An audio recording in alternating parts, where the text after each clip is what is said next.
This is sacred ground, Casey. Mysterious museum ghosts. I need information. How big a wheelie did you go ripping down the dirt track the other day? It was just the front straightaway. We were the engine crew there, and our car won the Indy 500. These guys are now my team with the road to Indy. Lowly me. Thank you.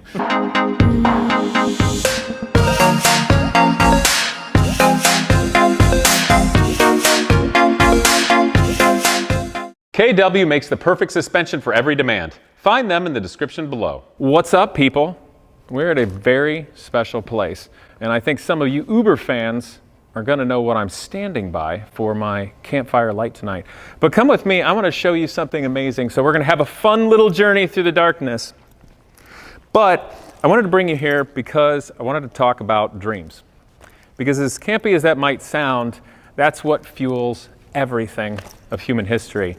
Art, sport, desire, engineering, everything. And this is a car channel. I love cars, but the thing that is most special to me is probably the most special race in the world, and one that's all American. So let's have a little fun. Hit it. We are at the Indianapolis Motor Speedway Museum, and this is a special night. We're not going to go through all of the cars. I actually have some very cool people here because my journey that relates to Indy cars, well, it started when I was a little kid and watched it on TV for the first time, and coming to the museum with my kid, as a kid with my parents, and starting the dream. But those dreams for everyone else who's ever competed here as a driver, or mechanic, owner, and every single spectator is something that we all resonate with. But more recently, I decided I get to do a little driving. And you see me wearing a Legacy Autosport hat, and you may have seen that I'm going to do some Road to Indy driving in Pro 2000. So I don't know how far that dream will go, and that's the exciting thing about life. That's the exciting thing about competition and the journey. For all the amazing cars here and all the amazing people that are highlighted on the walls in history, that journey went a long way. Took them very far. Over here, you'll see at the museum, I believe through March, is a Rick Mears exhibit that showcases everything from off-road cars in the other building to many of his Indy 500 winning cars. And obviously some amazing Team Penske cars here that won the Indy 500. And we started our journey tonight with the Borg Warner Trophy. Me basking in its glow like a peasant wannabe that I am right now. But the journey comes. So I want to introduce you to some guys. I happen to have here the Meyer family. So the first question is, so since you guys' family has been tied into IndyCar racing since the 1920s, do you guys just lurk here in the dark all the time? Only for you. Only for me? You do? Are you sure? This is sacred ground, Casey. Yes, it is. It is. Well, guys, what I got here, I've got Butch Meyer and Mike Meyer. And you may know that last name because in 1928, your great-granddad and your granddad won the Indy 500 in a Miller-powered car, a real pretty gold one over here. And we're going to take a look at that. Now, Butch here has been an engine builder since you were how old? 11 years. And I was doing IndyCar engines, race engines. Yeah, IndyCar engines. I was lucky I was born into a family that was in IndyCar racing. Yeah. So instead of working on lawnmower engines and working my way up, my first engine was a double air cam Ford. I think we're going to go look at that. Okay. We're all dating ourselves, but when was that when you first started building engines? I was 1966. Okay. And, well, it's going to be a lot of fun. So these guys are now my team with the road to Indy. Lowly me. Thank you. And these guys are also incredible because you see I got my Genius Garage shirt on. I've been mentoring students with engineering and helping them get jobs for years with race cars. And these guys are also helping to volunteer with Genius Garage and mentor and teach and do some really neat things. So I'm excited what we're going to do there together as well. And this is Mike, who runs the Road to Indy team and is very patient with me as a kooky, I can't call myself young anymore, as a kooky driver up and coming. But we have some nice young drivers too in USF 2000. And we're going to run Pro 2000. But I want to show you guys some engines, do the history, and also me stop talking because you guys are more interesting. But so, Butch, what's up with this pretty old car behind us? Well, this car behind us is the 1982 Indy 500 winning car. Patrick Racing, Gordon Johncock drove the car. And I was at Patrick Racing at that time when my father, Sonny Meyer, ran the engine shop. I worked there myself, assembling engines, Don Beadle and Rick Wetzel. We were the engine crew there. And our car won the Indy 500. It's pretty darn cool. How do you like being around? Your dad knows all this stuff. Well, I know it's awesome to be a part. Be in this family. And add to it. Hopefully there'll be some more of our stuff in this museum some days later. But no, it's awesome and to feed off of the just learn the history and learn so many new things, and have a good time. Yes, and also I can't forget our cameraman today is your brother, Matt, who we're going to see at the end of this with the car. Thank you, Matt. Yeah. You look great. Everybody will see you soon. Okay. So how does it feel being fourth generation now? It's great. I mean, ever since I was little, I wanted to continue the tradition, and it's been a long road, and a lot of battles and things have worked out, and now we're here and we're building something. Yeah. Yeah. It's a whole new era Yeah. with YouTube and all. This will be fun. Exactly. How about we go look at some engines? Yeah, sure. Let's go. So you guys got some neat things here for you. If we go on down, at the Indianapolis Motor Speedway Museum, I believe, Luke, the public can tour the basement sometimes? Mysterious museum ghosts, I need information. Is the public able to schedule a tour in the basement? Yes. Very cool, but no photography down there? Very cool. Well, Luke over there was very nice, and this is after hours, as you guys might imagine. And we got to come on down in the basement and pick out some of the engines, and we were down there forever having a lot of fun. But I got a little lineup here for you all to see, just to show you with the family and kind of where they all got started. I'm going to get in the middle so you can hear everybody. So you guys, we've got, well, I don't want to talk about it. What we got here, Butch? Well, this is a 255 cubic inch Offie engine, built by Meyer and Drake Engineering, designed by Leo Goosen.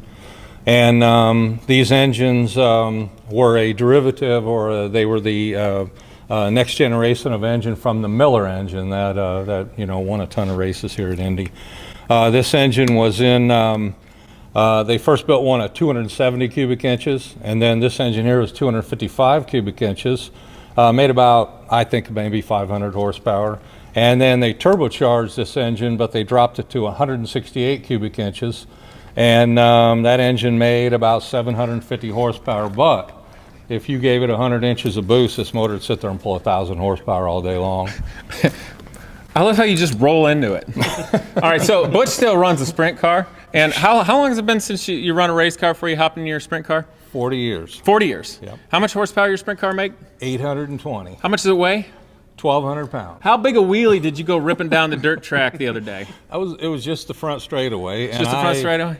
And I'll be honest, I didn't mean to do it. So it was moment. Okay, I'm gonna have a little fun. You stay there. That was great. Okay, so your dad just rolled into like all the details and everything else. Yeah. So tell everybody, I mean, they know the name Offenhauser. Yes. This is the most famous, most special, sacred engine of Indy racing history. Yes. What's up with that? When did it start? What time period? Oh, this would have been, rolling into the late 40s, early 50s, because it was kind of the change from the bigger Millers and sizing them down into the, this compact unit you see. And, it's These run all the way up into the 80s or 70s? This with was the turbo. late 70s, I think. Yeah, Yeah, because late 70s, because we won Indy in 1973 at Patrick Racing with an turbo Offie engine. Yeah. Now, this was something that blew me away when I learned it. So the thing about the Offenhauser engine, this dates way back as a naturally aspirated engine. Oh, yeah. But they could make stupid horsepower when they were turbocharged. And is the biggest secret to why they made so much power is because there's no head gasket? Is that one of the biggest things? This engine has a cylinder block, the cams, the valves and everything, and the cylinders all in this top cylinder block. And then the case down here in the bottom where the crankshaft, the crankcase, it's so strong because of the way they designed the engine. I mean, Leo Goosen was pretty sharp. I mean, this guy designed engines for Miller, designed the Offie, designed Drake V8. I mean, this guy knew his stuff. And the bottom line is this engine is so strong that it could stand there and take 1,000 horsepower all day long. That's amazing. That's just that's such a cool period. Just absolute history and a place to start. And hugely important to your family and your life and starting out. Well, my grandpa bought the Offenhauser plant in 1947, and then he stayed there until 1964. And I mean, the Offie dominated all those years. You know, it was the engine of choice. I mean, Okay, so we got to build a roadster with one of these. Yes. Okay. Yes. We should move on. So what? I think these engines are awesome. I love the Bundle Snakes headers up here. A lot of you guys, model builders, slot car guys, racing fans, everybody will recognize it. Butch, what do we got here? Okay, this is a double red cam Ford, and as what happened was in 1964, Ford Motor Company came to my grandfather and said, we want to get into IndyCar racing. So my grandpa's building Offies, you know, they're doing a Meyer and Drake Engineering doing the Offie. So he knew that a V8 engine could turn more RPM. The V8 engine was lighter than the Offie was and stuff. And so he thought, well, maybe this is the way to go. So he went to Dale Drake. Him and Dale split. Dale went ahead and stayed and made it Drake Engineering and did the Offie. And then we moved from California, where the Offie plant was, to Indiana, started a company, Lewis Meyer Incorporated, and was the sole distributor for the Ford racing engine. Very cool. This engine started out at 255 cubic inches, normally aspirated, just like this engine is right here. Well, then, what happened was this engine beat the Offie, normally aspirated. So Dale... What was the first year of this engine again? 1964, 65, right in there. So then Dale... It won in 65, didn't it? I think so, In the Lotus 38 gym car? I tell you, with all the dates, as old as I am, it's hard to remember, but it's generally that area. So then Dale turbocharged the Offie, and then the Offie beat the Ford. So then we turbocharged the Ford and beat the Offie and kind of almost put them out of business. Wow. So anyways, the Turbo Ford was the engine of choice. Well, that went on until 1970, and then Ford decided they wanted to get out of IndyCar racing. So my grandfather had the option of buying everything and continuing on with the program, but he knew that another motor was coming along from Formula One, and he thought, you know, that motor is probably going to be better than this one, because this motor, I mean, as things evolve, things get lighter, things get stronger, and so he knew that this motor was kind of outdated. So all the parts to this motor were sold to A.J. Foyt. I see. And Foyt turned this into the Foyt Ford. Oh, I see. So anyways, and Foyt did run this motor, I don't know how many years, but he did run this motor for quite a long time. Very cool. So, now, you mentioned the Grand Prix engine. Is that the infamous Cosworth DFE? Right. Well, it's a DFX. Right, because then it became turbocharged for Indy racing. Yes. This is the Cosworth DFX, and it was 161 cubic inches. It was turbocharged.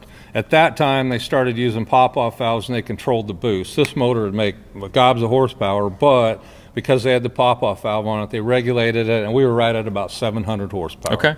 What kind of power you think the DFX could have made unregulated for a full 500 miles? Man, I don't know. You know, I tell you what, it wasn't so much the power that killed the motor, it was the RPM. If you try to wind the thing too tight, it's the valve train and stuff. But I would say the thing probably make 900 horsepower easy. You know, I mean, if you put enough boost to it and everything.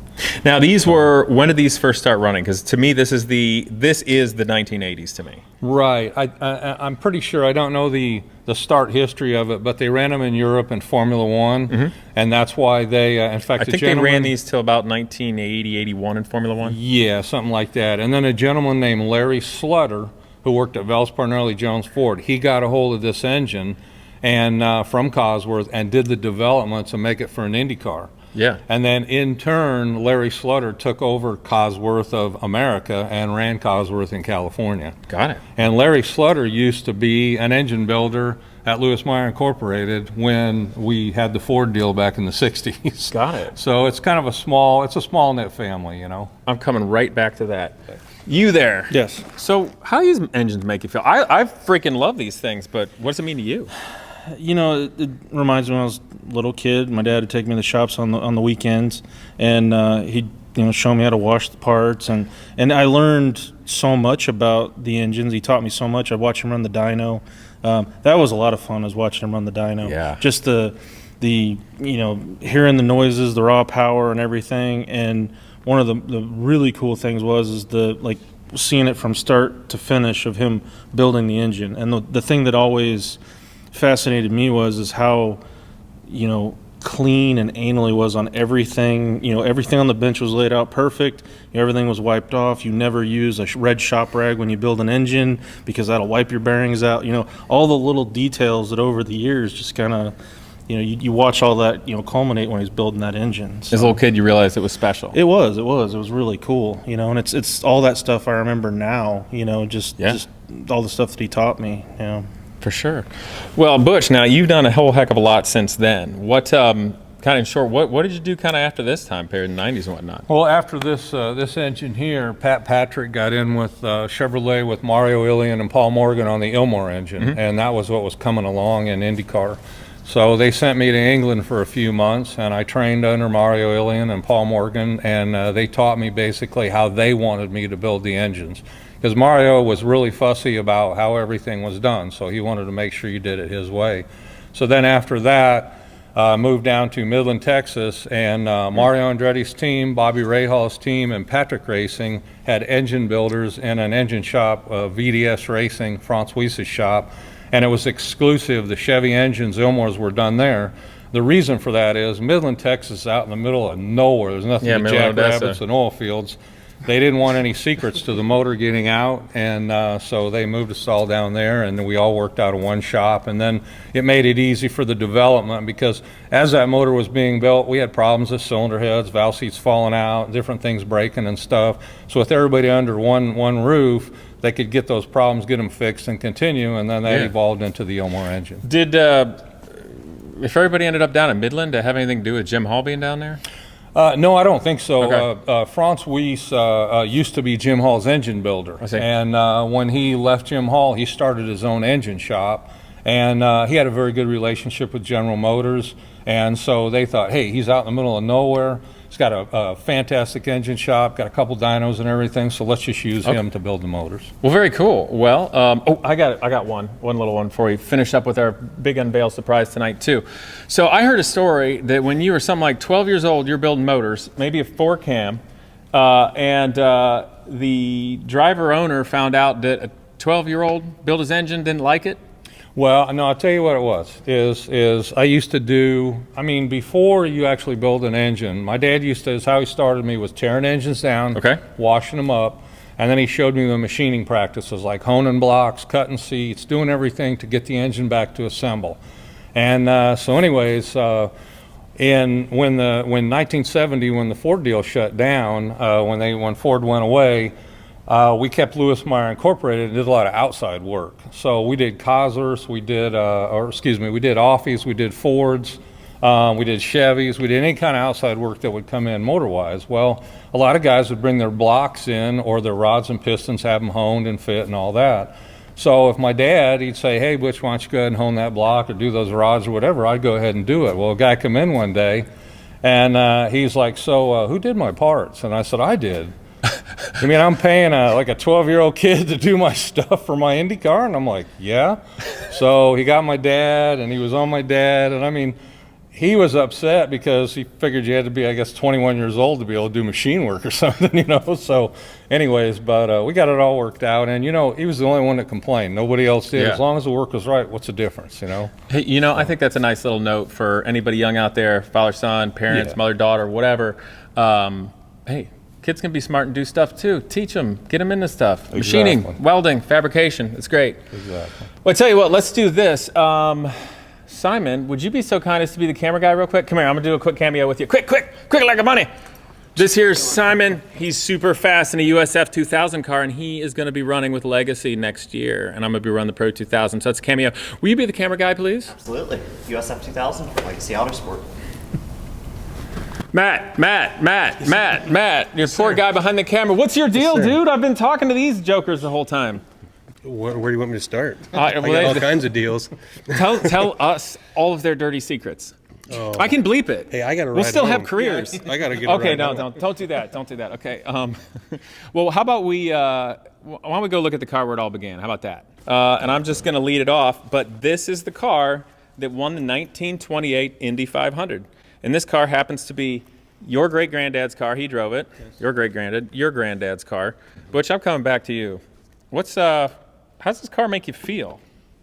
Oh, this is one of the most photographed cars in the museum. I mean, this looks like a racehorse. This looks like a thoroughbred. I mean, this thing is for the year that it ran and everything. And let me tell you a quick little story about this car. My grandfather, he relief drove for Wilbur Shaw in 1927. And Wilbur was out running, and Wilbur got overheated, and he couldn't drive, so my grandpa jumped in, kept the car going. Wilbur jumped back in and finished the Indy 500. Well, the Duesenbergs saw that, so they thought, you know, he's got some talent. So they contacted my grandpa and said, if you'll come and help us build 2 cars, then we'll let you drive one of them at Indy. So he come back here. They didn't pay him any money. They fed him and gave him a place to live. Well, while he was doing that, a gentleman come by. This is a story he told me, Alden Sampson, and he was just he didn't know if Alden had any money, ragtag, and all Alden wanted to do was run parts and you know, help out. So my grandpa goes, oh, we can't pay you, but we can feed you and give you board if you want to. It's cool. So Alden hangs around. So they build these cars, they get them over to the Speedway. Well, the Duesenbergs needed some money, so they sold my grandpa's ride out from underneath him. So my grandpa's like, oh boy, you know. So my grandpa said, he goes, I was sitting on the fence, and he goes, I had 18 cents in my pocket. And he said, Alden come up to me and he goes, Louie, he goes, Harry Miller has a car, there's a Miller for sale for $7,000, I think is what he told me it cost. That's a heck of a lot of money. Yeah, and he goes, I'll tell you what, he goes, we can buy that and run the 500. And my grandpa goes, what are you on? He goes, I mean, I got like 18 cents in my pocket. I'm going to have to get a job to at least even get home, you know, as a mechanic or something. And Alden goes, no. He goes, I'll tell you what. He goes, my family has money. I wired my dad. He's sending us some money. We're buying the car. Wow. So they bought the car. Well, then my grandpa said, we didn't have any tools. We didn't have anything. So Harry Miller was nice enough to let them use their stuff. So they took this car. They tore it completely down to the last bolt and nut, put it back together, went through the engine, did the whole deal. In fact, my grandpa said they were bolting some of the body panels on the morning they were rolling. He qualified the car 13th quick, but they kind of threw it together, got it 13th, then went back, pulled the motor out, went through it, and they were bolting body panels on the morning of the race and started this thing and went out and won it. It's pretty cool. That's awesome. Yep. Now, your granddad won a couple more times. When did he do that? 1933 and 1936. And Alden Sampson was there. I think at 33, Alden still sponsored his car, and then my grandpa had his own car in 36, didn't he, Mike? Yeah. Yeah, if I remember the history. He had his own, he basically, after being a 2-time winner and everything, he was able to fund his own program and, you know, have his own cars. Now, in 1939, which was his last race, he was headed to win his 4th Indy 500. And he came in for a pit stop. And he went out, and somebody spilled oil on the track. So he hit the oil. It's a pretty famous crash. They have it in all kinds of videos where the car goes up on 2 wheels, hits the fence, throws him out. He gets back up, runs back across, you know. And so anyways, he was hurt pretty bad. I mean, even though he got up and ran away, after he got over, he realized how bad he was hurt. His so, shoes were still in the car. Yeah, it's what happened is he used to wear shoes like boxing guys wear. And they lace up, but he had deals on the pedals to hold his shoes because he said it was so rough that your feet would fly off the pedals. Well, when he got thrown out of the car, his shoes were stuck in the car, and he was in his socks. He just had his socks on the track. Oh my gosh, too funny. So, anyways, that was the last race that he ran, Indy 539. He decided after that the cars were too heavy. And things were going, he was getting older, and so he decided, you know, it's time to retire. In the late 30s, they started going to a different formula where they weren't as specialized. And the cars machines. were bigger, they were heavier, and he just wasn't happy driving them. He said it's a really dangerous time. But yeah. it's the only car that he got thrown out of, too. It's just not here right now. Yeah, it's Yeah. at the airport, isn't it? Yeah. Yeah. It's at the airport. Yeah, it's at the airport. I'll be darned. Yep. Okay. Well, I'm going to ask Matt because he didn't get to talking. Hey, so your great-granddad started another tradition, I think. What was that? Oh, well, actually one of the more famous ones, the milk tradition after a race. How'd that come to be? Well, his mother, June, wasn't it June? Well, that was great grandma's name. What was great grandpa's mom's name? You know, I don't know. Yeah. I just knew her as great grandma. Yeah. Anyways, she would always tell him that milk was the best way to quench your thirst. Well, that kind of stuck with him. So when the race finally ended and he had his choice to drink whatever, he chose buttermilk. So What year? Buttermilk was different than that it is now. Was it really thick? No, it was. It was different. Yeah, it was Okay. more like kind of like whole He milk. said is he now. said there was Yeah, nothing fresh. better than a glass of buttermilk, Yeah. and I'm like, you got to be kidding me. I mean, It's kind of like what whole milk is now, where it's real. Yeah. It's not thick, but it quenches your thirst. Yeah. You know, it's really Yeah. nice. Yeah. What year was that? the first year, that was The milk? 1928. 28? That was Yes. 28. No, 36. No, was 36 No, when 36 Yeah, is when 36 milk, when he drank yeah. the milk. So then, Coca-Cola was 28, wasn't it? Yes. Yeah. Coca-Cola was 28. well, how'd that turn into a tradition? The American Dairy Association saw in the newspaper he was in victory lane holding up the third time, his third time winning, and he had milk mustache and a bottle of milk, and they were like, let's do this, So they got a hold of the speedway, and that's it ended up becoming a tradition. I think more into the almost the 50s, like a constant thing. Yeah. And it's been ever since then. Another thing too that started in '36 was it was the first year they gave away the pace card to the driver. Oh, really? He got a Packard. 36. Yeah, We got a he said, Packard. man, he goes, I drove that Packard everywhere. He goes, it was like a daily driver because And then it was the first year they gave out the Borg Warner Trophy.